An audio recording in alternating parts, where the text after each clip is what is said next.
début de la phase retour du top 14, 14e journée de championnat, La Rochelle face à Montpellier au stade Marcel de Flandre. Des Rochelais qui sortent d'un revers à Toulon. Du côté de Montpellier, par contre, on a battu Pau au GGL Stadium.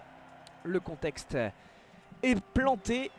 Il y a 11 points qui séparent les deux équipes au classement. La Rochelle 8e, Montpellier lanterne rouge. Et dans cette entame de partie, faute de la défense montpelliéraine qui offre la possibilité à Antoine Astoy et à La Rochelle de prendre le score. C'est chose faite sur cette pénalité, 3-0. Une nouvelle pénalité suite à une faute cette fois-ci en mêlée fermée.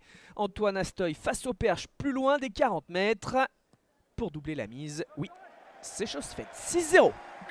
11 minutes de jeu, donc La Rochelle qui optimise ses entrées dans le camp adverse. Les hommes de Ronan O'Gara qui voient par contre cette première période rester hachée, assez fermée, assez indécise. Et en fin de premier acte, Louis Carbonel réduit l'écart sur une faute de la défense rochelaise. 6-3, ce petit score est le score à la pause.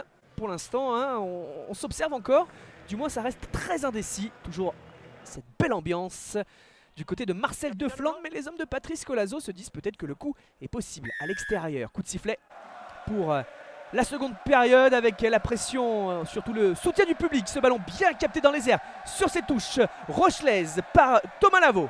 Travail des avants. Carbarlo qui colle au ballon, ça ressort vite et bien. Avec ce mouvement peut-être possible, oui, avec la ligne de 3 quarts, l'espace qui s'est ouvert à Brice Dulin.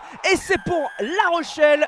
Le travail de fixation donc des avants suite à la touche sur ce ballon porté. Et puis au moment où ce ballon sort, on va le revoir, ça crée l'espace dans la défense montpelliéraine qui n'a pas coulissé à temps.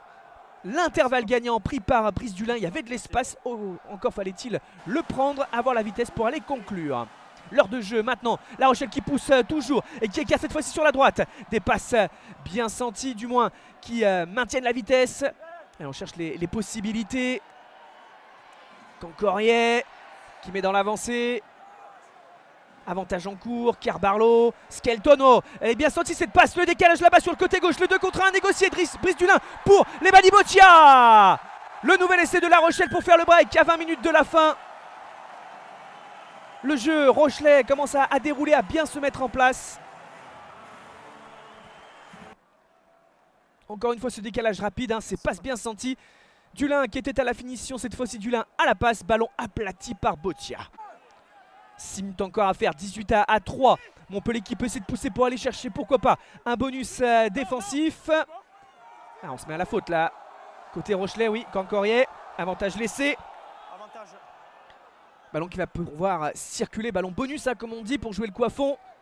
Voilà, pression défensive aussi, hein, ça monte vite et fort. Sam Simons, oh c'est bien fait de la part de Sam Simons qui trouve les espaces, qui s'engouffre et met la pression dans les 22 mètres adverses. Les soutiens montpelliérains sont là, ce qui permet à l'action de continuer. Cobus Reynard, ça part sur la droite avec ce décalage en direction de Geoffrey de Mérou. Oh le raffut, il y a 3 adversaires en face, il porte quand même le danger à quelques centimètres de la ligne. Baptiste Erdocio lancé au soutien et ça vient marquer l'essai du côté de Montpellier. Il y avait le soutien aussi rapide de Léo Colli.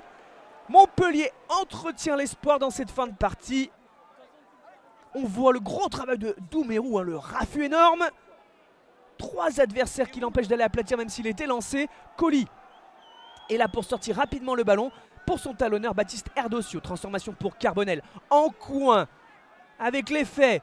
Et ça va passer. 18-10, il reste 5 minutes à jouer. Montpellier peut espérer le bonus défensif peut-être. La toute fin de partie, Montpellier a le ballon. Sur ce ralenti, on voit que la défense rochelaise se met à la faute. Il y a la pénalité du bonus défensif pour Montpellier, un point qui peut être important. Montpellier, on le rappelle, lanterne rouge. C'est parti pour Carbonel. Ça va passer à droite, c'est manqué. La transformation ratée et du coup le point de bonus défensif qui s'envole pour le MHR. La frustration, la déception de Carbonel. Le succès de La Rochelle qui se relance et se reprend. Victoire 18-10 sur son terrain face à Montpellier, forcément déçu de repartir bredouille.